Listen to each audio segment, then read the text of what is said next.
All right, welcome to the Mwega Show and karibuni sana, karibuni sana. Bado guest hajafika, so let's see what is happening. How has your day been? Iko sawa? Hopefully sound iko sawa as tunangoja guest aingie. Yes,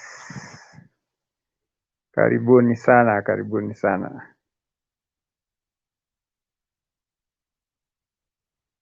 Now,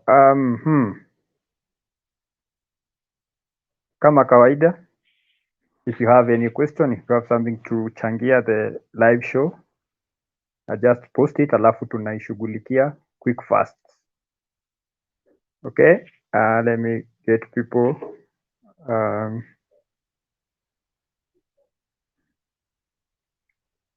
ambia watu tuko live so that wale wanajoin wajoin.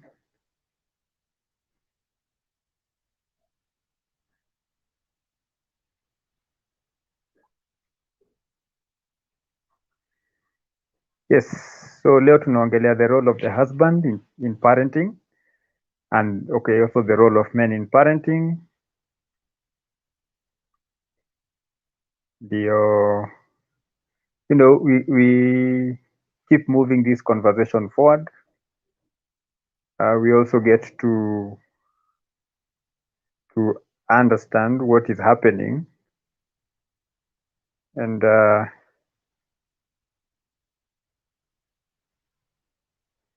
nishtue guest labda melala.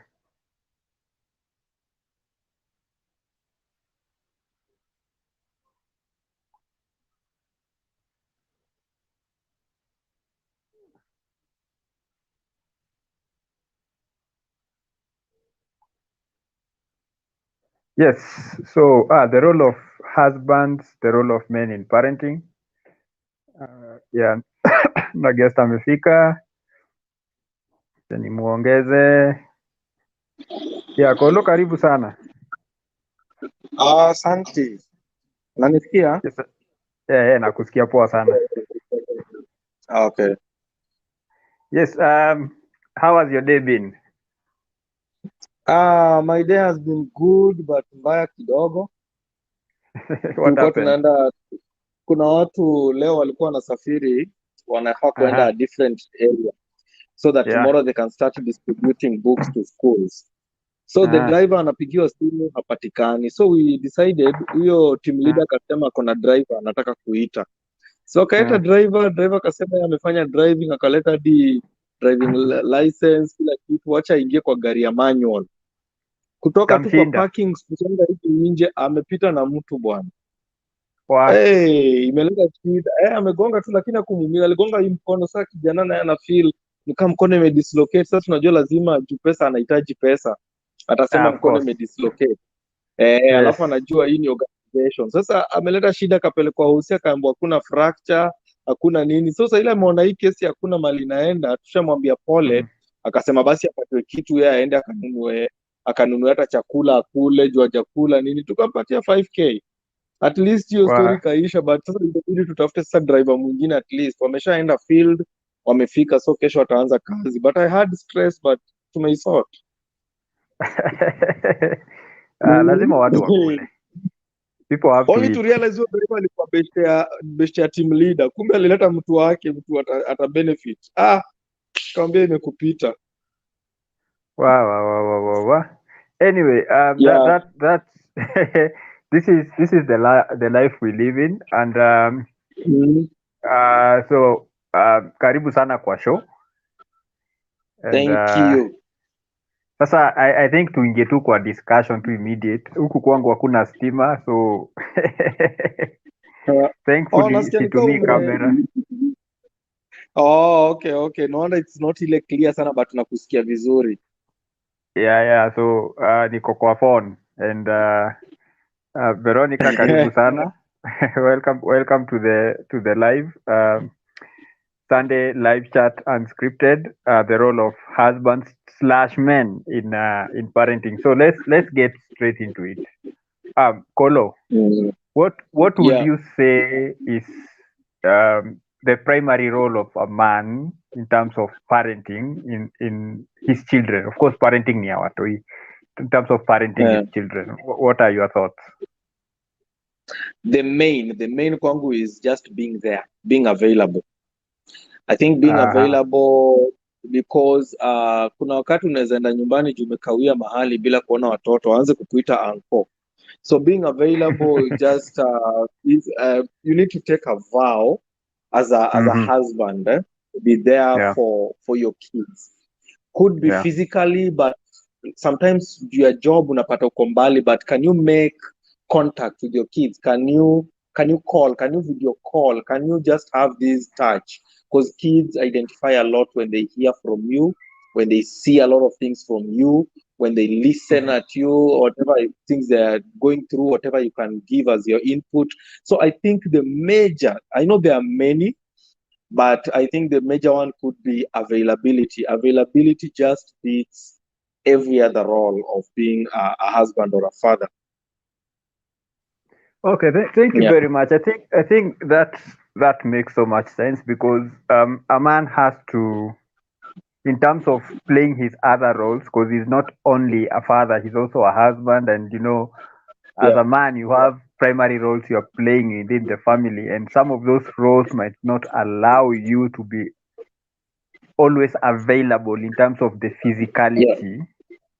And I think it is important that men understand, or husbands understand, that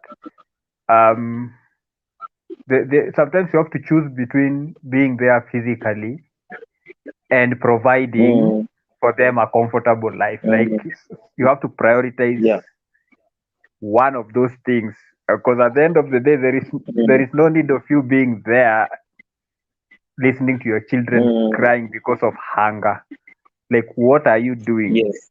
So in terms of discipline and children, what can you say? In terms of discipline and children, first of all, let me start by saying, number one, as a father, like, okay, let me not go there. Fathers are just irreplaceable. That is one thing I can say as a father. I am irreplaceable because critically thinking, I am important in the lives of all my kids, because I teach my kids fun of rough play. And that is why we are fathers. We teach our kids rough play. Rough play means, can you push your limits to somewhere, somewhere, Malinda Semasa, beyond here? This is no. Unlike our wives or our wives or their mothers, who want to care so much for them, who want to also show them the gentle life. So that said, I think as a father is I want to bring out something from my kids through play. Na hapo ndo mahali watu tunakosana, na ndio nasema itakuwa irreplaceable. When I'm playing with my kid, I'm helping him grow emotionally, psychologically, and all this. On the other side, my wife atakuwa anamsaidia ki responsibility in terms of vitu labda za nyumba pia and other things. So that is what I would say ya kwanza. Now let me sasa go to what you are asking. Repeat again sasa ndio nijibu. In terms of discipline, the role your husband in terms of disciplining the children. The role of a husband in terms of disciplining the children. I think the first thing a husband needs to do is to listen to the children. Through listening, you learn why they think the way they think, or they do what they do. From their perspective, now you come as a leader, because we discussed this in the previous talk, and we discovered that as parents, as a father, as a mother, you all have different levels of leadership, but the father almost at one point huwa anapanga na say. So in terms of discipline, watoto wanaogopa baba zao, to be realistic, because before a father disciplines mtoto wakati amefanya kitu mbaya, it takes some time. Why? Because the dad wants to understand why the kid was doing this and why. So from there, it is easy for a dad to understand where the kid is coming from, and now just sit down before kumchapa, try and start giving him the real sense of things, the way they are out here, and why this is going to be wrong and why this is right. So I think in terms of discipline, the role that a father needs to do, first of all, is to first listen to your kid before judging him. Then try and speak to your kid, let him understand the wrongs, let him understand the rights. The next time akifanya sasa, we take it to the next level. Okay, thank you very much. To give my input, I think since we have said that in most cases, the husband or the father does not spend a lot of time with the children. So the person who is spending majority of the time with the children should be the one who is in charge of the discipline. Okay, and I fail to understand sometimes how wives shun away from taking up that role of discipline, since they are the people who are with the children most of the time. So let's just assume you are working, you wake up in the morning, you go to work, you come back in the evening. You are spending so much less time with those children that you will not know when they are doing wrong. So the person who knows when they are doing wrong is the wife. And also, I am a firm believer in disciplining a child when they have done wrong immediately. Sili ya kupostpone ati ngoja baba yako akuje. You know, immediately when a child has done something wrong, that's when punishment should work, because now they will relate the punishment to the behavior immediately. If you keep postponing this punishment, then the kid, kids forget things so fast. That's unaonaga if you do something to the child, analia dakika mbili amesahau. So if you postpone whatever you're supposed to do to that child, like for an hour or two, haelewi kwa nini anakuwa punished because ashasahau the behavior. So the only time a man comes in is when the wife has done her thing and it seems not to work. And I also believe that, for example, me, I believe in spanking children. Mimi sikuagi na zile ujinga za ati mtoto asipigwe, mtoto wacha ajue kiboko. So if the wife already ashapiga mtoto, ashampunish na kiboko, if the case comes to me using the kiboko does not make sense, because already that has already been done. So for me, I will look for another way different from your kiboko, because now that would be like if kiboko haiku work mbeleni, why do I think it will work now? So I have to be creative. I have to be creative in terms of how I am approaching it. And the way you said it, it's important for the child to understand why. Like for example, there is a time my firstborn, I was going to work, so nikamwambia please, because mama yake alikuwa ameniambia the kid are becoming hard-headed, so I had talked to him, tafadhali usisumbue mama yako. So I came over the weekend, nikamwambia huyu mtoto amenisumbua. So I sat him down, nikamwambia what did we agree wakati nilikuwa natoka hapa, like nisisumbue mama? Ulimsumbua? Unage, so understand where the conversation is. Yes. So wakati wa kumpatia his punishment, ana understand that we had an agreement, we agreed, you are not supposed to do this, you did it, that's why this is happening. Yes, and that is why nilikuwa nasema that is the difference with which kids unajua kids are very emotional, and their brains also expand to what you tell them to do and what not to do, and then they shift in regards to which parent is doing what at what time. Kama ni mama mzazi akimpiga, akimkemea, akimwambia all this, akili yake itakuwa fixated to this, but hatakuwa nafikiria nini dada aliniambia. But dada akirudi ata shift, mind ita shift tena kuwa I had a conversation with dad. So unaona dad, the husbands are these people we call no drama. Wanapeananga hizi no drama discipline, like mimi sitaanza kukuambia ati vunja hizo glasi zote like do you see you giving the wrong Yeah. information, like when you say Yeah. vunja, endelea kuvunja, from the wife's perspective anamaanisha stop, Yeah. but anasema endeleeni kuvunja, but you see the kid is processing this in a different way, but when the dad speaks anaenda very direct, ni nini ulifanya, ulivunja, unafikiria ni kitu nzuri, hii kitu ilinunuliwa na pesa, the next time utavunja hii glasi ni mimi sasa tutakaa na wewe, never ever go to that cupboard kutoa glasi, tumemaliza, like tumecommunicate, tumecommunicate comfort, tumeconnect, then nikamredirect, achana na hii, this is the way to go. So what we do sana sana, we create a process to help the child first of all calm down, reflect on what it is that amefanya. We want the kid to learn that whatever alifanya ni wrong ama hii ingine ni right. Then number two, if necessary, we want to change that behavior hapo with an agreement, so that to avoid any further mistakes from happening. Okay, so now now that tumesema the wife is the primary disciplinarian kwa nyumba, at what point should a man interfere with that role?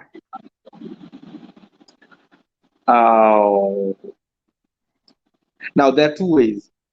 According to me, nafikiria kuna njia mbili. Number one, you've already explained, when the wife introduces me into the issue, when I'm introduced into the issue, I become part of it. Hiyo naye nilikuwa tu nimenyamaza mpaka nikaambiwa sasa baba nani huyu amekuwa akifanya, I've been introduced. And number two, if now there are kids who hadi saa hii as we speak, our wives and their mothers wamekuwa wakiwakemea, but wamefika mahali wamekuwa hard-headed, so they would not listen to anything the wife or the which one do I use? Do I use my wife or do I use their mother? Any of those. Their wife na mother ni the same. The mother anamwambia, na naona ni kama venye amesimama nasikiza hii kitu, ni akili yake isha block, ama hata anamrudisha. Mimi nitaingia hapo na hatutaongea, nitaanza na kumslap. Ni nani unasimamia hivyo? Like, at the end of the day, the kid needs to understand, wewe na bibi yako mko side moja. Then mkishakalmisha hii situation, now is when you discuss on how to deal with this if it comes up later. But at the end of the day, you should never take the side of the kid kama amefanya makosa.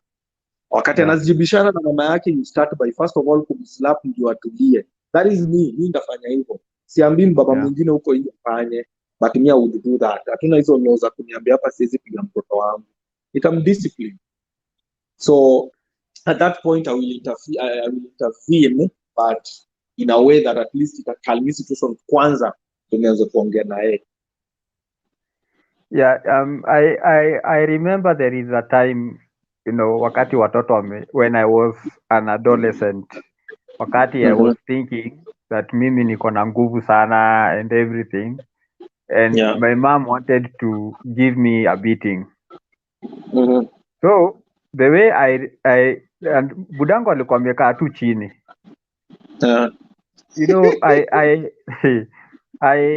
I attempted to, the way unarushi wako kiboko una block. Venye budangu tu aliniangalia jicho tu, the way alikiuka tu akaniangalia, nikakosa nguvu, nikakosa uwezo. And he sat me down akaniambia, listen, this is your mother, but she's my wife. So those are two different things. Yes. You will not attempt to hit my wife. You might want to hit your mother, but remember she is my wife, and no man hits my wife. So kama wewe ni mwanaume, jaribu. That made me nikajirudia okay, so ni mama yangu but ni bibi huyu jamaa. Na huyu jamaa seme anafinyanga wanaume huku nje.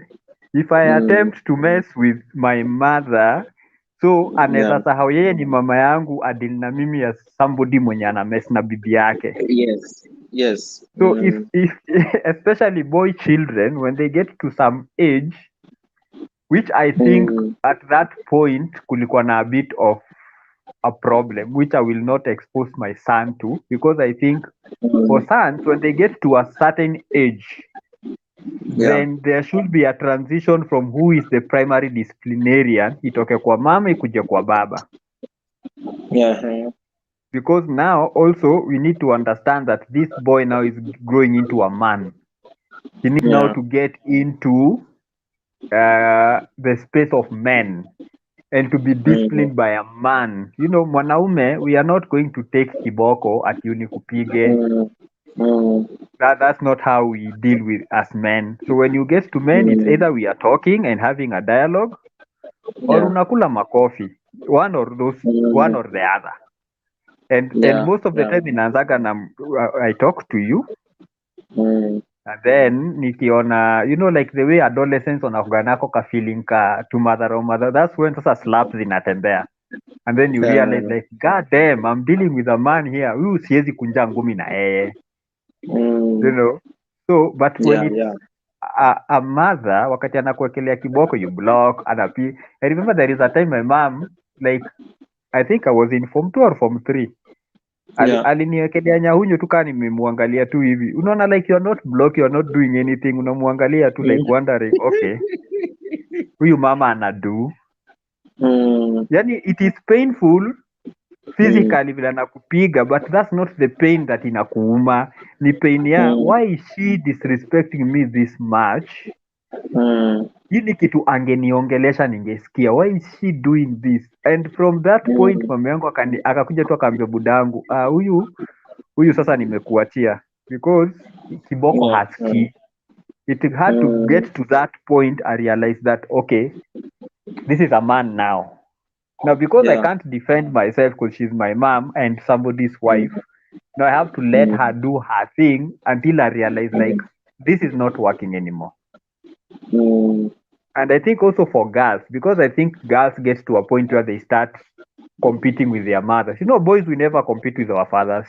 I don't understand the psychology of girls and their mothers. How do you get to a point and you start competing with your mother for your father's affection? I think that's where Where?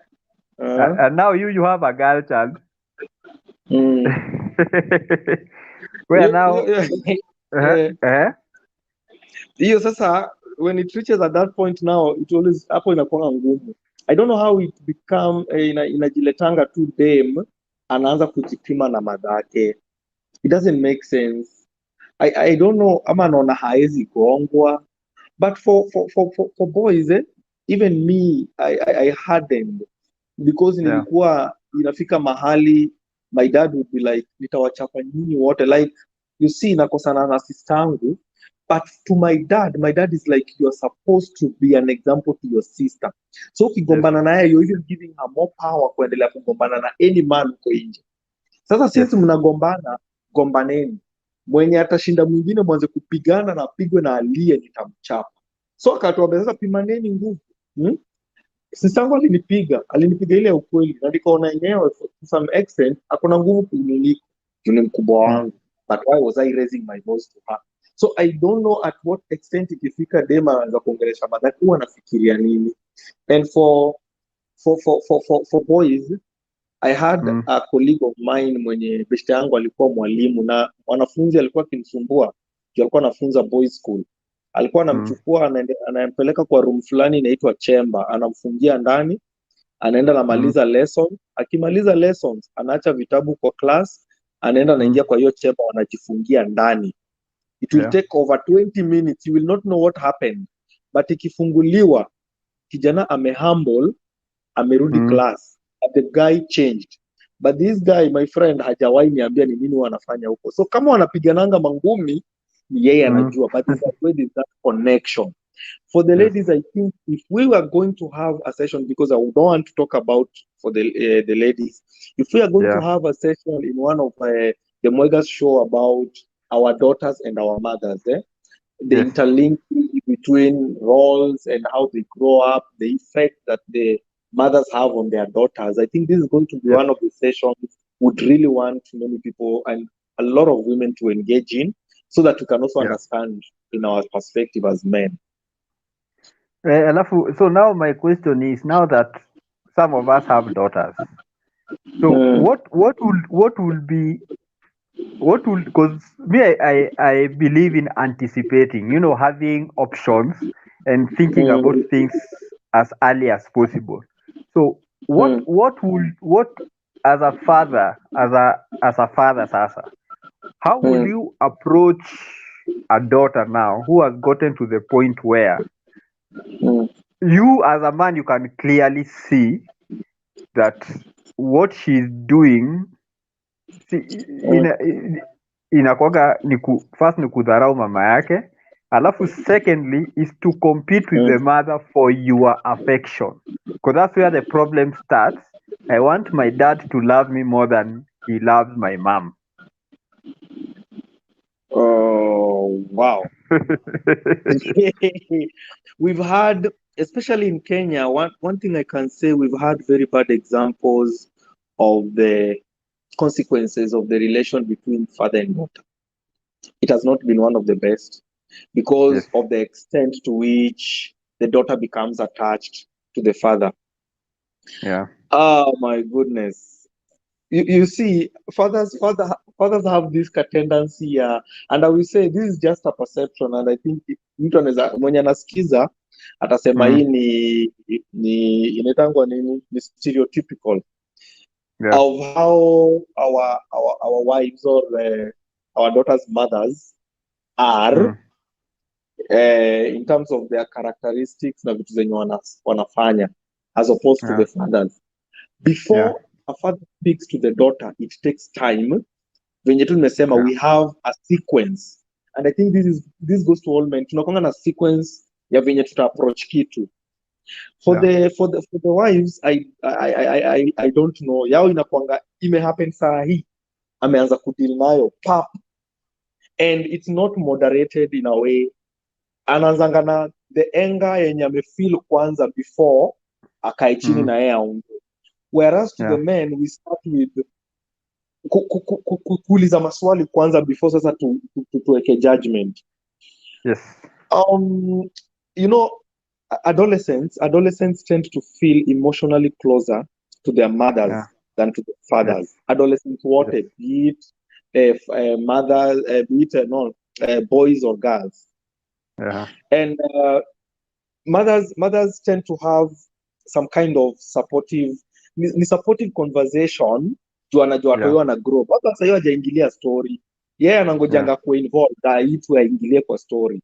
So wakati hii conversation inaendelea, watoi huwa wanakuwa attached to the mother juu wamegrow naye wakiwa wadogo, wamefika kwa adolescents, but wakifika mahali sasa wanaanza kuona pia washafunzwa so much, they need to experiment, wana go overboard Mm. to disrespect the mothers, and that is where the Yeah. fathers come in. Wanakuja wanaongelesha, na wakati baba anaongelesha mtoto anafeel tena attached zaidi, so anaacha mama cause ashamaliza Yeah. na mama akiwa mdogo mpaka amefika teenage, anaingia kwa baba sasa Mm. anaanza kumwongelesha polepole before amgonge in case amefanya kitu mbaya. So the Yeah. attachment comes in. Adolescents become emotionally attached to the dads because of the care at that age. But Mm. when they were young, they became attached to the mothers because mothers gave them a developmental kind of naweza sema nini, sequential teachings wakati wana grow. Mm. But the dad takes it up hapa kwa adolescents because now the adolescents know a lot. Now they want to get Yeah. attached to someone now who cares. So I think ikifika hapo they go too much, and fathers need to start also telling their daughters, unajua ni bibi yangu, huyu mama Yeah. yako ni bibi yangu, Yeah. so that they know hapa usiende beyond ukifikiria mimi ni ule mvulana ko pale nje. So just projecting what has been happening in Kenya. So I think Yeah. that care at that age of the adolescence is what now girls get attached to, and they go overboard. Yeah. Okay. Veronica is saying, I feel like discipline goes hand in hand with role modeling. And then she adds, how you treat each other sometimes determines how they behave, especially at teenage. I think there is something about fathers and their daughters, an attachment, a special bond, and it becomes problematic, especially when now the man or the husband or the father starts interfering with the mother's um, role in terms ya keeping the girl in line. You know, like for example, if umekuja umepata wife anagombanisha your daughter because of something she did, and Yeah. then instead of you either keeping quiet Yes. or supporting your wife, you side with the daughter in the daughter's presence. So that means una undermine power ya bibi yako in terms of sasa it's like una elevate the daughter above the mom, and I think that's what Yeah. the girl gets. And then girls compete against each other because Yeah. as the father you are the best man your daughter knows. And then akishafika kwa hiyo teenage, that's when now she's discovering the opposite sex and everything, and then you now confuse her because now she stops seeing the father as the father and starts seeing the father as any other man huko nje. And I think it is especially critical for the father, especially mtoto akishafika adolescent, to step away from in terms of discipline. If she does something, I remember even my sister, if she did something, my dad will not punish her. He will go and tell my mom, this is what your daughter is doing, deal with it. Because now it shows that now you are under her authority. The sons are under my authority. If they do something, bring them to me, because I am now the one who is in charge of their discipline. So there is that division of roles, because now at least moms or mothers will understand in terms of the hormonal issues, in terms of the attraction issues, ata notice the change in behavior kwa dem. Boy ata notice change ya behavior kwa boy child, because you saw our whole life we've been boys and men. So when you see a certain behavior, you start seeing, back in the day I was behaving like this. Huyu jamaa ameanza kuvuta bangi. Huyu jamaa ameanza kukuwa na bad company. You don't even need anyone to tell you. You just see the way your son is behaving, unamuita kando. Even the way he is behaving amongst his friends, you realize huyu amebebwa akili na hawa wavulana wengine. So I think in terms ya kusave hiyo relationship, in terms to make the daughter understand that you are off the table, you have nothing. The only love you have for her is love of a father to a child.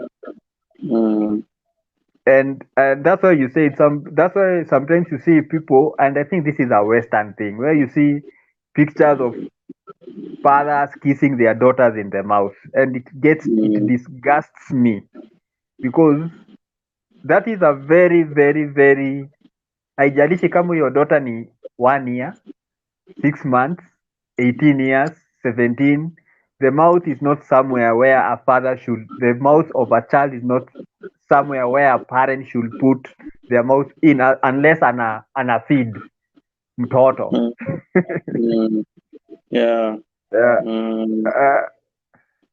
So let me see, Veronica is asking what happens to the boy that the dad ako hustle and comes home once or twice a year or in 3 years, alafu, or a mother that went to Saudi. So Kolo, you want to respond, and then I'll also give my input. Anauliza, what happens to the boy that the dad ako hustle and comes home once or twice a year or in 3 years? Okay, kitu niliongelea hapo before, niliongelea about involvement, niliongelea about being available kwa life ya huyu boy. But nikasema there are those wenye, because of the nature of jobs and work, na kutafuta hii kusaka and hustling, the father might not be available in this son's life throughout, physically specifically. So when this guy is always calling the family to find out how they are doing, the son has to also be there. Lazima utaongelesha wote, utaongelesha tu wote, and anytime whatever happens kijana amefanya, the best thing I think needs to happen is, because the mom is there with the kid, let the mom at one point when you guys are talking, wacha akubrief, akwambia hey, by the way kijana wako niliona siku hizi anaweka mguu kwa meza. So from there you start also discussing with her, okay, ukiona ameweka hivyo kama ni kitu, because mimi hata mimi nilikuwa naweka hivyo, so anaona anafanya, but it's not good. We mwambie, you can always be the other person's backup, because you cannot be there physically, but in one or another you are attached through calls, you are attached through even video calls and all these. But when you get time to go there, find time and create time where endeni na watoi nje, beba ukijana wako mpige naye stories zingine, mcheke vitu aziko, because one thing I know, when you compare the mother and the fathers are the most playful with the kids. Most playful. Mpaka inafika mahali unaambiwa hadi na mama amecheza sana, hao watoto wanafaa waende waoge. Hadi wewe ndio unakumbusha watoto wanafaa waende waoge. Wewe hizo hatakuwa nazo kwa kichwa. So I'm just saying in a nutshell that if the father is not there, it doesn't mean the kid needs to grow in a spoiled way. The mother can take it up. It doesn't mean you do what the father would have done. But can you have communications and know how you can approach that issue? So the second one, sijaiona, I don't know, or a mother that moves to Saudi. Mama ameenda mbali, so does it mean the dad is the one who is with the kids? I think it's the same approach. It's the same approach. Speak to the mom and let them know that mtoto wako mali amefika, siku hizi naona hataki mtu aingie kwa room yake. So the mom will tell you amefika age fulani and this is what is happening. So you can be able to redirect your son and tell your son, ukifika wakati kaa yu muona msichana ameenda kwa nyumba kwa room amejifungia, don't knock, weka hapa. So you will be taking directives, not directives, advice from your partner, and then you execute it in a way that makes them feel more creating boundaries amongst themselves. Wasikuwe na hiyo mkwaruzane. I think that is what I can share from my side. Domi, karibu sana. Welcome old man. Tunaongelea mambo ya usas kwa wanaume. So my 2 cents is that, and this might sound weird, so people who have an open mind. A man is not about his physical presence. As long as the house has a man, haijalishi kama ako US, kama ako wapi, you know, there is this presence that supersedes you being physically present as a man. Like as long as venye Kolo umesema, as long as somebody is communicating, as long as kids know baba yetu wako mahali fulani, baba yetu tuongelesha, baba yetu atakuja. You know, baba yetu wako, baba yetu atakuja. And that's why the biggest threat a mother can give to their children is nitaambia baba yenyu. That thing shakes the children mpaka huku kwa pancreas na esophagus. Nitaambia baba, hii tabia uko nayo, nitaambia baba yako. Haijalishi kama baba ako hapo physically or hayuko, because there is this thing about children not wanting to disappoint their fathers. As long as the father is somebody who is a good role model, the way Veronica amesema, you know, somebody children look up to. They don't want to disappoint the dad, whether ako present physically ama ako mahali penye anafanya whatever he's doing. And then also it is incumbent of the parent who is with the kids to explain to the children where the parent is. Kwa sababu you see a lot of times children huwa wanapotoshwa na ule mzazi wako nao. Because now for example, if ni baba ako mbali and then children wana misbehave, and then the mother anawaambia, na ndio sababu baba yenyu alienda. You see, so the children are wondering, like, are we the reason why our dad is not here? We thought dad ameenda kufanya kazi.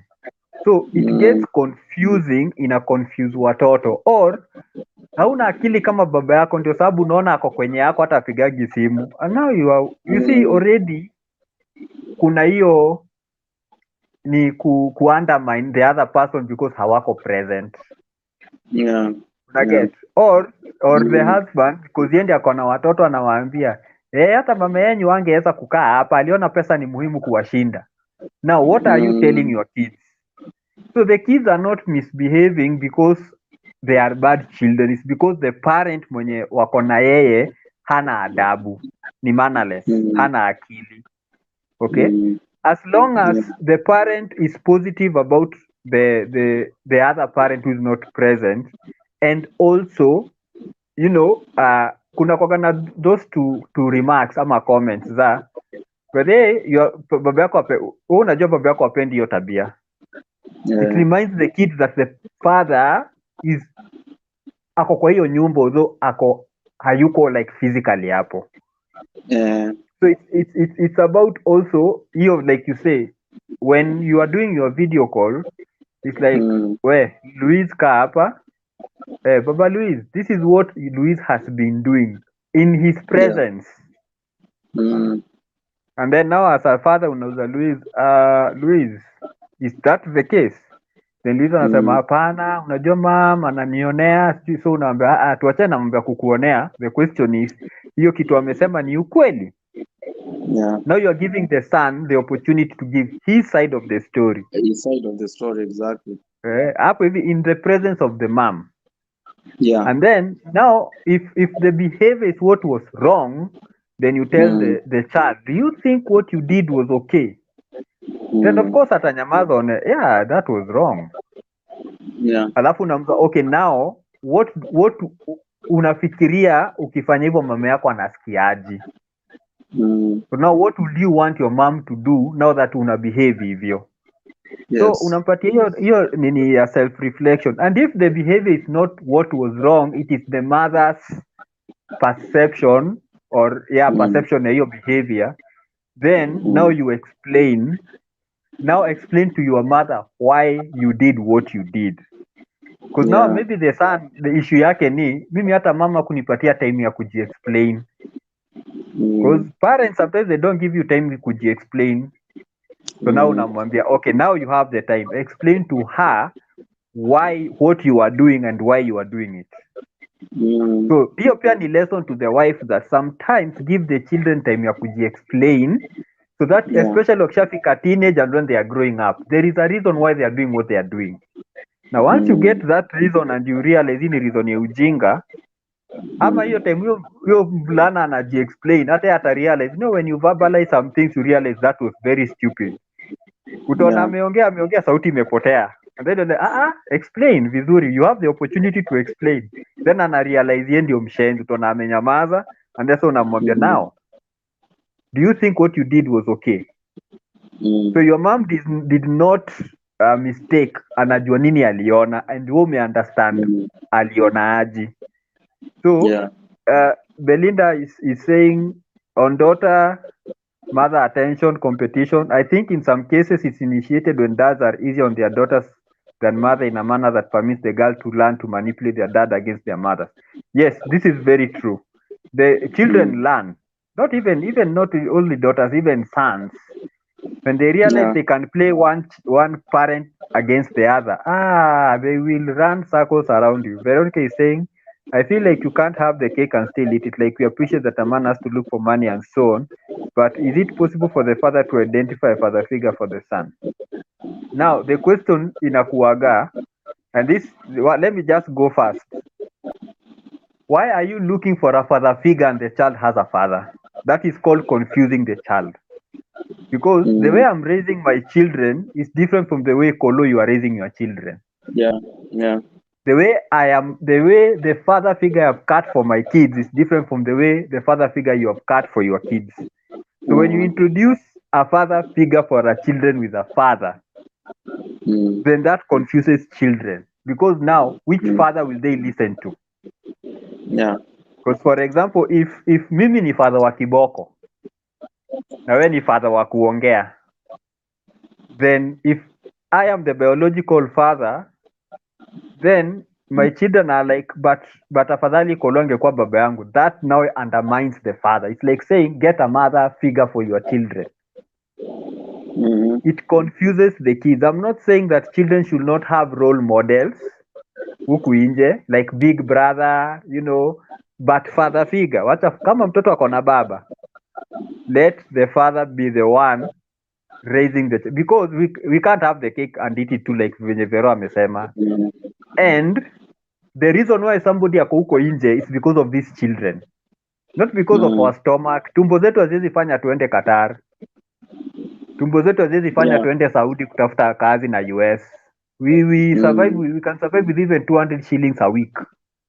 It is these children that are making us go there, and it's not like we don't miss our children. I don't understand. People think men don't miss their kids. Aye, we miss them a lot, kila wakati, and that is why we have to call. We miss our children so much, and we wish that there was a way that we could be present there to see them grow. But then because of reality and life, we cannot have the two. So it is about whoever ako present, I make sure that presence ya baba inakuwa felt. So if it is the mom mwenye ako nje, the husband or the father has to make sure presence ya mama inakuwa felt. And that's why sometimes if you are working too hard and you forget to call, 2 days zikipita unapigiwa simu, hey brother, your kids are missing you. Fanya video call, ongea now. For kids just to learn baba yuko. And then wakati mtu wako leave na umekuja home, isikuje home alafu iko sasa mabesti zako ndio wako na haja sana than watoto. 95% of the time, if you ni mtu wa kuwork mbali, when you get home, 95% of your time is to catch up with your kids, to get time with your kids, to because kuna kogana hiyo gap. We cannot pretend that hakuna hiyo gap because of that absence. But now when you come back, utarealize the kids wamegrow. So kuna hiyo time ya kujuana, kuanza kujuana. So then that's how Kolo umesema go out with your kids, go have fun huko nje. Utaona watoi the first few days hawako very comfortable. And then now it's incumbent of the person now, usianze kugombanisha watoto. Now it's for you to work on getting that rapport, working together. Domi anasema mothers should not wait until the father is around to rectify the child. Ati wewe ngoja baba yako akuje utaona. It's true. It's like baba ndio mbaya. It's like huyu baba yangu ndiye ananipiganga. Mama unisema kwa baba ananipiga. Take care of the issue unless ni a teenage boy. Now unampeana kwa baba. Because now hapo sasa. And just to add, Raymond. Yes. And just to add, sometimes when you give I think this one we also teach young people in terms of self-esteem. Wakati wewe unapatia power to the other person, it lowers your power to make decisions. It lowers your power to acknowledge your strengths. So once the mother says, wewe ngoja baba yako akuje, atakuwa na ngoja baba. So itakuwa recurrent. Every now and then it will happen knowing nimeshashinda mama, so atangoja father. So at some point I think we also need to sit down with our wives. We need to sit down as fathers and mothers and design a way in which tukiona mtoto wetu ana mess, what is the first step before wewe na nini yako venye unadili nayo utadili nayo na mimi vile huwa nadili nayo na umekudili nayo. That is why like right now, let's say nimeenda mahali mbali and then nirudi home, the first thing my son will do akiniona ni kunipigia stories at the last 10 years, like I've never been there, though I know what has been happening, but atakuwa excited kunipigia the same story, unaget. So they value both parents hapo pia naambia tu bibi yangu pole, najua watakuignore for the next 1 week but it is allowed. Hata wewe ile siku Yeah. ndakuwa nimekaa na watoto then ukuje, they will not even be caring about me and it's time for me even to sleep enough now. Sasa wewe si uendelee, but haimaanishi umeniachia responsibility, unaniambia tu ile take charge, though they know at some point you've been checking on them and you mean well for the kids, and come and surprise them, waambie twendeni tukacheze, twendeni swimo, tufanye hii and hii. At some point, Kamau, this is what I can say to men and husbands hapo nje, tafadhali vitu zenye mnafikirianga they don't build our kids, vitu kama kwenda games, vitu kama sijui kwenda nini, fanyeni. They just need that at their young age. They will not need it when they're old. So as they are growing, labda huo kufanyiwa wafanyie, ni birthday ya mtoto mfanyieni hata kama ni moja. Sasa since huo kufanyiwa umfanyii, that is how we connect with our kids. Hizi birthday hizi sijui nimeanza classes za swimming, I think these are the things once the woman endorses, wakati mwanaume amepropose, the woman also gets power because mtoto anamwambia pia thank you mulinisaidia. So and as we continue with this, Kamau, I want you to touch something on parental conflict and the effect it has on our kids, because it can happen directly and indirectly. The conflict, I know intimate relationships lazima kuna kuanga na wakati tutakwaruzana.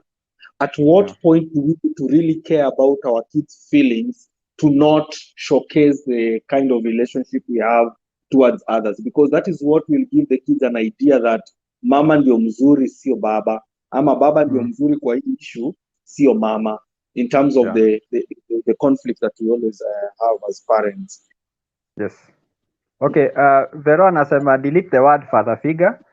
A role model then, cause truth be told, if uko nje providing, call is good cause they know uko, but they need also mtu wakuwa male role model. Let me just take this like I said hapo mbele. Children like akunaga inaitwa nini, akunaga vacuum. They children, like for example, if baba hayuko present in terms of, like I said, I don't understand how this and thankfully Hassan kuna kitu alishare na mimi leo, and a video about Andrew Tate alikuwa anaongelea about fathers. Women want fathers to play the father role the way they play the mother role. It's very difficult for a woman to be a mother when she's absent. But it is not important that the father to be physically present all the time for him to be a father. I don't know if that makes sense. For him to be a father figure, a role model and everything. Because for example, if umekuwa na watoto kwa in their formative years, you know, I understand that kuna mtu mwenye after mtoto amezaliwa tu immediately akaenda majuu, then for that one you need somebody to play that role ya father figure. But for example, if already watoto wako wamegrow, wako 5, 6, 7 years, you go for like 2 months, unarudi like for 1 week, you are enough. And I'm not saying that children will not have somebody they look up to, and it's not a must that baba kwa the male role model ya mtoto, because children have very different role models huku nje, hata baba akiwa kwa nyumba, right? So it's about the man being the best version of himself, and the children will gravitate towards him and his role modeling, whether he's there 1 week in 3 months or 1 month in a year. Children will want, there is this thing, I remember when we were kids as boys, our father was ule jamaa mwenye ndio the strongest, the smartest, anaweza piga baba. I think tuli get into so much fights because baba yangu anaweza piga baba yako. That was how fight zilikuwa zinaanza. And I think if we understand the position of a father and what it means to be a father, fathers have to be present. But then the question is, presence ni gani? Because you don't just go work and send money. It's more than just sending money. Like venye Kolo umesema, communicate with your kids. When you are home, how are you engaging with those children? A minute Yeah. spent with your children concentrating is more powerful than a whole day you ignoring your kids. Just Yeah. that 1 minute umespend ukisikiza mtoto wako, hata kama nakupigia stori za kakambweha, than a whole day wewe uko kwa nyumba, uko either kwa TV movie, ama unasoma gazeti, ama umelewa umebleki. Yeah. So the fatherhood is different, and also being present is different in terms here, Yeah. men and fathers. I think that's where most of us see upotea, because that's where most of our conflict with our wives sometimes comes, in terms of how we are fathering our children. Why are you not here? Why are you not? It's like hiyo ni role yako. So and I think Andrew Tate was talking about, we have two mothers in the house, because the mother is mothering the child and the father is mothering the child. So the child has no mother, has no father. Because all of you mko pale, that's why Kolul kunasema also fathers have this rough game. Kushika mtoto hata akiwa mdogo, unamrusha juu, unamshika, unamrusha juu, unamshika, unakimbiza mtoto, anaanguka. Hizo rough play, it is different how fathers engage na watoto na mothers. Yeah. And I think that is for the father, it's about the impact. Are you impactful in your child's life? For the mother, it's about nurture and caring. Are you caring for your children? Yes, because caring, you have to be there to nurture, to take care of the child, to nurse them back, to lift them up. For the father, it's about impact. Are you doing what you're supposed to do? Are you doing it? When it is games, when tunacheza, me and you, we are good. When it's serious business, narudi, very serious. Why are you behaving the way you are behaving? Also in my presence. Side moja italala, like Vero umesema, if the child does not, if the father doesn't spend time na mtoto wake, then it is a problem. Ama baba ameenda maju for 15 years. I mean that one lazima utafute mtu mwenye the child will look up to. But ati sasa mimi nimeenda Qatar 2 years, sasa imebidi sasa atafutiwe father figure. For what? Veronica Iminza, nice conversation. Too bad nimechange labor so far. I'm catching up. Karibu sana Iminza. So Vero, what do you say about Kolo pole? What do you say about hiyo comment ya yenye iko hapo juu? As we wrap up, naona 1 hour iko karibu kuisha. Comment, which one is this? Delete the word father. A role model then, cause so you need mtu wa kuwa male role model. Okay. I'm going to be very radical. Kidogo tu. Hii statement, when you look at a role model, in short, unajaribu kuongea kuhusu someone physically being seen impacting in the life of this child in a positive way, because we all mean positivity for our kids. Yeah. But that one does not substitute the father ambaye ni baba ya huyu mtoto na mahali yuko. Yeah. What I'm trying to get from a statement like this, or someone who would propose this, probably would be, I know it is a role, yeah, baba. It's not just about the kids. It's also about me as your wife. Yeah. So I'm trying to bring this role modeling also as a part of me, because I also need to be role modeled, in quotes. As in, what I'm trying to show is one role ya baba pia ni asitupilie bibi yake mbali. For as much as you have kids, you also have your wife.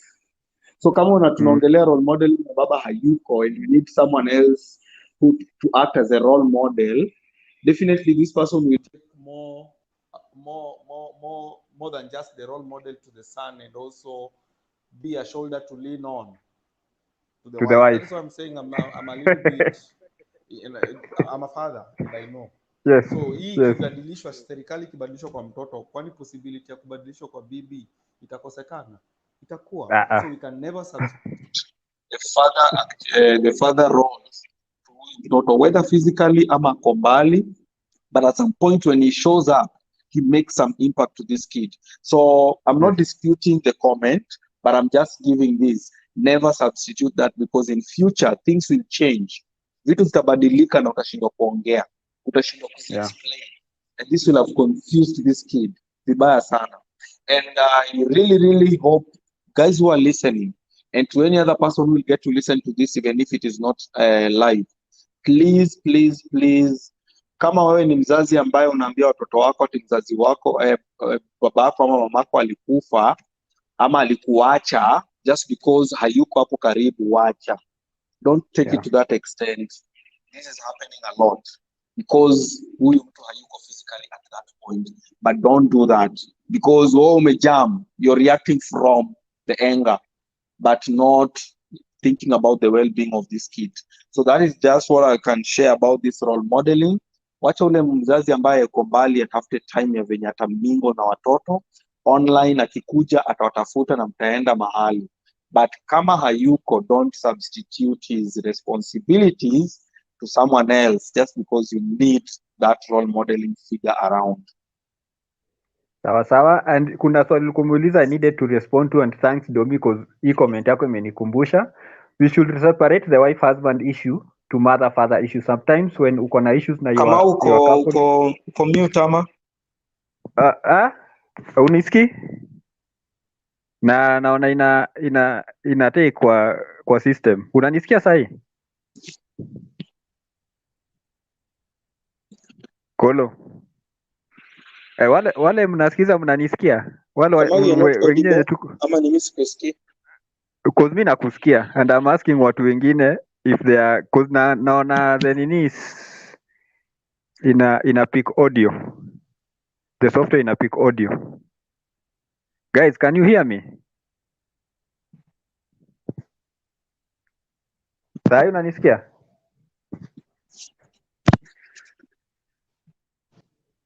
Kolo.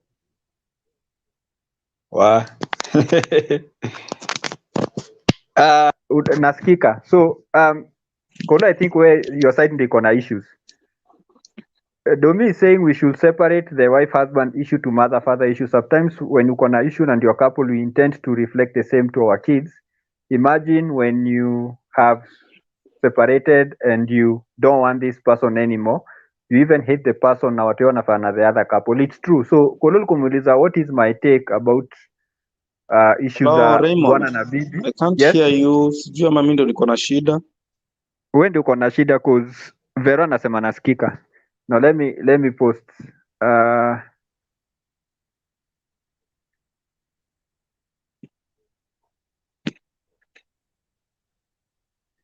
let me just talk to Kolo haraka.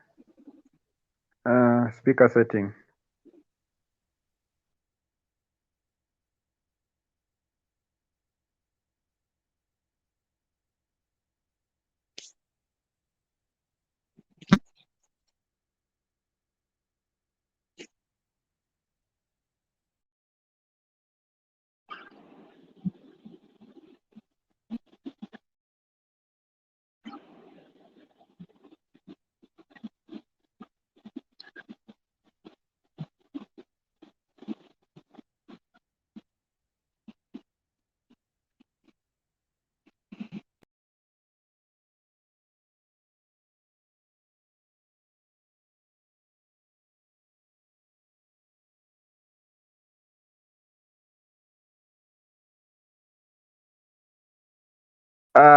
Poleni. I think nime nini. Yes, I was saying about the conflict ya the couple. Separate it venye Domi amesema.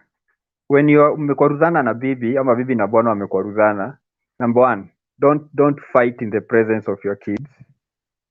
At Kolo akuje. Unanisikia sahi Kolo? Nakusikia. Hello Kolo? Good. I think ni net ilikuwa imeleta shida. So I was responding to this one. Number one, don't fight in front of your kids. That's a big no. Because you might say a few things in anger, watoto wakisikia, and then they will take it. And that will cause issues. And Domi ameongeza, you don't want this person anymore. alafu unamchukia, and sasa watu wanafanana na huyu jamaa, and that's why now you get some people when they talk, they have this toxic commentary about the father or the mother. We ni mjinga kama baba yako, tumia akili, sijui nini, you know, and that plays with the psychology of the children. Let's forget absent parents. Parents were around, but raising teenagers, I feel like some point we need to identify someone that our kids can talk to other than parents. Well, I'll respond to this alafu Kolo utachangia we talk for the next like 5 minutes and then tusonge. I think we don't get to choose someone that our kids can talk to. The kids choose, because we can identify this person, for example, and then we give them the role to wambie, you know what, kuwa best wa mtoi wangu. But then, you know, when you choose somebody for your kids will rebel. It's like just when somebody just comes and tells you, huyu ndio rafiki yako, huyu ndio utamuongelesha kama uko na swali. You are like, why? I don't know this person, I don't trust this person. But for example, if already kuna mtu mwenye you see your child is gravitating towards, na ni mtu ambaye ako na maadili mema, then you might talk to this person, umwambie hi. Sasa si uambie mtoto ende ongee na yeye, unaambia huyu mtu ongee na mtoto. See, for me I'm looking at it that way, because then the child might also trust this person enough to talk to them. It is important, especially when you are raising, because kuna vitu watoto like ni weird, like you can't start talking story ya sex. And I know Belinda alikuwa ameuliza hii swali, is it right or normal to have dad daughter period talk? I mean, what do I know about periods? Number one, mimi sijaipata periods in my life, so what do I know about periods? The only thing I can tell my daughter is periods are normal, periods are okay, but hiyo si information. Already anajua periods are normal and they are okay. So I think in situations kama hizi, if the mom is not around, this is something the mom should take care of. When I mean take care of, simaanisha ati ende amuongeleshe, but yeye anaweza tafuta mtu anaweza muongelesha. And I think that one will tie na history ya Vero, to identify someone that our kids can talk to. I will switch it and say somebody who can talk to our kids, because then the kid will choose whether they want to talk to them or not. Kolo, what do you have to say? I think yangu itakuwa too short. The power ya mzazi kufeel ako felt na watoto itaonekana sana wakati anajiinvolve kwa life yao, akiwaongelesha, akicheza nao, akienda nao mahali, akijihusisha about anything that is surrounding the kid. So if someone else is involved, should be something related to either education. Number one, kama ni tutor, that one I would agree. Wacha mwingine aingie juu mimi nilipitwa na wakati, huyu wa saa hii anaelewa vitu watoto anataka kulearn. Number two, if it is these things like, let's say these curricular activities, kama hata kufanya swimming, mi sijui kuswim, why should I? So I can involve someone kwa kufundisha mtoto wangu kuswim. There are things that I think I can agree with the participant when I may suggest, which we can include other people in helping our kids understand some things. But when it comes to their individual growth, developmental growth, na pia kujua familia yetu venye inakaa, what we can do and what we cannot do, I think it is just important for the father and the mother to create a new world for these kids in the house, so that they can understand the struggles we go through together, na tusitupiane maneno huko nje, tujue tu shida zetu venye tutazisota hapa. Last but not least, a negative effect of kuinvolve hao watu kwa maisha ya mtoto in terms of pia au kuunderstand, kusaidia watoto kuunderstand growth, ni kuonyesha irresponsibilities of the parents. Inaonyesha baba na mama wameshindwa, so wacha tafute mwingine ndiye aifanye, na akiifanya pia ataifanya to the best. Unajua ni job pia, mwingine anaweza fanya kaa job ndio nilipwe. So at the end of the day, mtoto pia atagrow akiji-acknowledge na huyu mwenye alifunza and not the father and the mother. So there are also risks of involving the third party in making the kid grow. but pia kaa ukijua as much as anamsaidia, be involved in that kid's day to day life. Yeah, I think hapa kwa hii swali what we can do is be very deliberate and be very targeted. What I mean by this is, for example, if I think that mtoto wangu amefika point where anafaa kuongelesha story ya periods, I will not just send somebody to go talk to my daughter. I'll just tell my daughter, Mambo, I think there's something I need to talk to you about. Please have a seat. And then get this person to sit down with the daughter and say, because for me, it might be a bit uncomfortable for you when I'm talking to you about this thing. So and so ako hapa akuongelesha. You see the way hiyo imekuja, this person is not doing it for themselves, they are doing it because of your directive. So wakati anaambiwa, at the back of the mind they know mama yangu ndiye amemtuma, mama yangu ndiye amemwambia aniongeleshe. So ni sauti ya huyu inasikika, but hizi words ni za mama yangu. Una get? So if it is something to do with my boy child, for example, and I want to talk to my son about sex and using a condom and all these things, I get somebody and then I tell them, I get my son, namwambia kaa hapa, we need to talk. Alafu this person is also seated there, and then I say, because of the nature of this talk, I wanted to talk to you about sex, but I think because of our relationships, you might not have, you might not feel very comfortable na hii situation. So and so is here to talk to you about it. If you have any questions, ask him. If kuna swali atashindwa kujibu or atakujibu and usikue satisfied, now you can come to me with specific questions. You see where the power came from? It came from the father, was delegated to this person to talk to this child. Alafu baba anaweza kaji excuse, alafu baadaye comes back, how has the talk been? Mnafanya debrief. Has my son been responsive? You don't even go into specific. Son, how was the talk? Of course atakuwa shy, akicheka cheka, but then ana realize my dad ndio amefanya hii kitu ifanyike, and then the daughter will know my mom is the one who made this thing happen. So that one works very well. So that's what I can say, Kolo. Okay. To the same thing, Ama, like my last. If you have something to add, Ama, you give your last comments and then no. to Funge. I think what you've said is just true. Anaweza kuwa na echo the words of the parents, because at least anaweza kuwa open kuongea na yeye, but not open to talk with the parents because of the nature of their parents. Mama akiambiwa mama unanikemeanga, anaweza vent tena. So I think it's just okay, ama wacha niseme baba inakuanga hivi, anaweza guruma, but when this person is told, it's easier for this person now to go and sit also with the parents and say, by the way, mtoto wenyu anajuanga ni nini inaendelea hapa, so ana reactive because of this, and it becomes objective. So I concur with you on what you just shared. Yeah. So your closing comments? Okay, my closing comments, tatu. Number one, to all parents, me included, and everyone who is listening. Number one, can we start setting firm household rules and behavioral standards? Standards zenye mtoto akiangalia atasema, this is how our family, this is what our family stands for. Children will be easily confused if a certain behavior acceptance, watu wameichukulia normal, but iko forbidden, but pia anda kufanya lakini anaona si poa.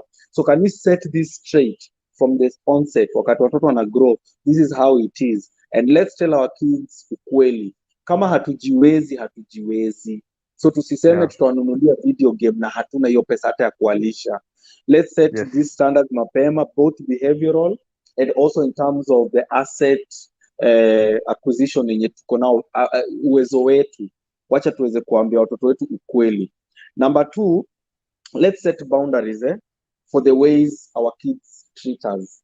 To set your boundary. Na the boundary inasaidia mtoto kukurespect, na pia ita-ensure privacy ya zile vitu zenye pia mmeongea. If the mother speaks to the daughter, and they know this and this is what is happening. If the father is not brought to the picture, the daughter will learn to trust the mom. But I know at the Yes. end of the day, because this is something that even my wife did, anashare na mimi what is happening to my daughter.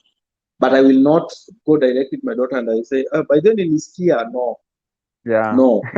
Wewe kaa kando, uko na information because wewe ni baba yake, but mama amekujulisha na amekwambia hii ni yenu. So but yeye ameongea na mtoto, wameelewana, this is what is happening. So ukienda huko jifanye mjinga, ujui na happen, but Yeah. you know what is it that is happening. That way the daughter will still continue behaving with you the way they used to behave, because you don't know what is happening to them. Labda amefika adole, some things are changing. Na the moment utamwonyesha unajua, ataanza kukupe ka distance because of how these things happen. Last but not least, can we find ways of providing these keywords? I want you to have these that are in bold. Ingekuwa inaandikwa. Let's provide consistent na rational discipline. Rational. Let's discipline our kids, but tuwapatie maelezo, tuambie whatever you did, tuwapatie repercussions, wacha learn. The more unachapa mtoto na hujamwambia, ataendelea kufanya. Hata this time nilivunja, sitavunja kikombe, atavunja sahani tena, mchape like ajui. The issue is wewe unavunja. The issue kwake ilikuwa tu ile nilikataza nisivunje kikombe, but let them know that this is the implication of kuvunja sahani. Hatuna pesa, tutanunua vikombe zingine wapi? So these three things, setting boundaries and also having a way of disciplining the kids in a way watoto watakuwa na learn. And I know, and I've seen this in my kids, once you tell them that this is wrong, they will also share with other kids, and they will tell kids, mimi kwetu niliambiwa kuingia kwa nyumba saa 12:30 ni mbaya, so mimi saa hii saa 10 wacha niende home. They will always share with other kids, and that is how kids learn from each other. Thank you. So thank you very much. I know Veronica amesema, as we close, I feel like dropping this here. It's important for parents at home raising the kids to always let the children know what effort the other is making, far or else they grow feeling like the other abandoned them and does not care, which is very true. Always keep the children abreast of what is happening. Your father is not around because he's working to take care of us, not of you, because you know sometimes the mom anajitoka kwa hiyo story to take care of us, because now if you say to take care of you, the kids feel like it is their fault their dad is not there to take care of us. And also like venye Kolo umesema, if hatujiwezi, it's like guys, you know, we really would love you guys to have bicycles, but we can't afford a bicycle for each one of you, so we will buy one that you can share. Or we cannot afford to buy a bicycle right now, but that is something we have noted, you know, just acknowledging that we understand, we know. Or like for example, if I have to choose between buying a bicycle or a soccer ball, football, I will explain to my child, I don't have money for the bicycle, but I can afford to buy you a football, so please take this football. Pesa ya baiskeli ikikuja ni sawa. Alafu Domi is saying parents should watch on the things they say or do when they are around their kids, especially mother with big words. You know, women are emotional and sometimes they project their anger towards their husband on the kids without knowing. And I think it is important, even sometimes even the men, sometimes unakuwa na hasira and you say something and you forget that your son or your daughter is around na umeongea, so and that one will hit the child differently. Akituma pesa for instance, let them know, don't just provide silently, they may grow thinking this is very true. And something which a very wise person aliniambia na nilisikia akiongea mahali, alisema even when you are present kwa nyumba, if you are giving your wife money to do anything, can you do that in the presence of your children? For example, if mtoto ametishwa school fees, the place ataenda ni kwa mama, obviously. Mom, tumeambiwa tuende na school fees, so the mom tells you. So what you do is, wakati mtoto wako unatoa pesa, ati uliitishwa school fees, mamenyo aliniambia umetishwa school fees ya pesa ngapi? Ya hii pesa. Unatoa do unapatia mama, mama patie mtoto. Don't go giving your child money directly. You see where aliambia, right? So juu aliambia mama akuambie, you give the mother, namwambia hiyo ni ya fees ya fulani. One that thing, cause kuna story ya jamaa fulani alikuwa anapeanaga pesa kwa bedroom, alafu mama akitoka when the husband is not around, so akikasirika anaanza kuambia watoto, si mnaona mlitisho school fees, mimi ndo nilitoa pesa, na pesa alipewa na hazi kwa bedroom. So I think if we are honest and we want to build a family, a strong family, we have to work together. Husbands, men parent differently than women. Do not expect your husband to parent the way you are parenting. Those two sides, those two different ways is what makes a child holistic. So if for example your wife is going overboard in terms of punishing, kupiga mtoto, wacha amalize vita, then umwitapo kando umwambia, ai, mi naona hiyo umempiga na hasira. Yeye mwenyewe atakwambia yenyewe nilikuwa nimekasirika. So namwambia, tafadhali when you're punishing a child, usimpige na hasira, si mtoto unajaribu kumrekebisha, but usimwambie in front of mtoto, unapiga huyo mtoto wangu aje. The kid will feel it will be very disrespectful. So my closing remarks is, as fathers, let us be present, let us play our role. The question is, if you know your role, play it to the maximum yenye unajua kuna ile vitu hatujui. If you don't know, you don't know, but if you know that you are a father and you're supposed to parent, do the best you can, engage with fellow men, understand the way they engage with their children, because Kolo, you have kids who are older than me. I can come to you nikwambie, you help me because wewe uko kwa uzazi longer than me. For example, mimi niko na sons wawili, you have 2 daughters. So it is different. So we can share as men, let us talk, let us engage. And I also want to take this opportunity to thank Domi, Vero, Veronjeri, Vero Imenza, Belinda, everyone who has joined us. Thank you very much for listening. Na tunawapenda sana. And also your input is very important because inatusaidia pia, we are learning. Kulambi watu kwa heri. Kabla niseme kwa heri, will you allow me, Raymond, to share a certain ebook kwa groups written by Michelle Bob about parenting solutions. So if you'll allow me, I think after the call, Kiisha, I will just share it through the groups. People can be reading it at least. It can help you on how to deal with the parenting. That will be very welcome. Okay, so thank you so much, and goodbye and good night.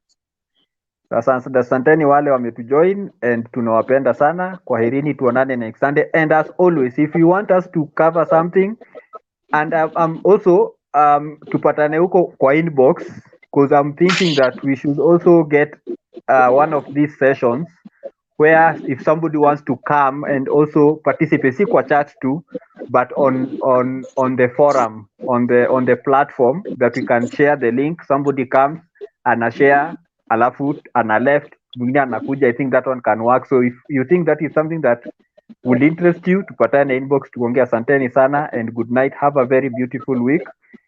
Let's see each other on Sunday.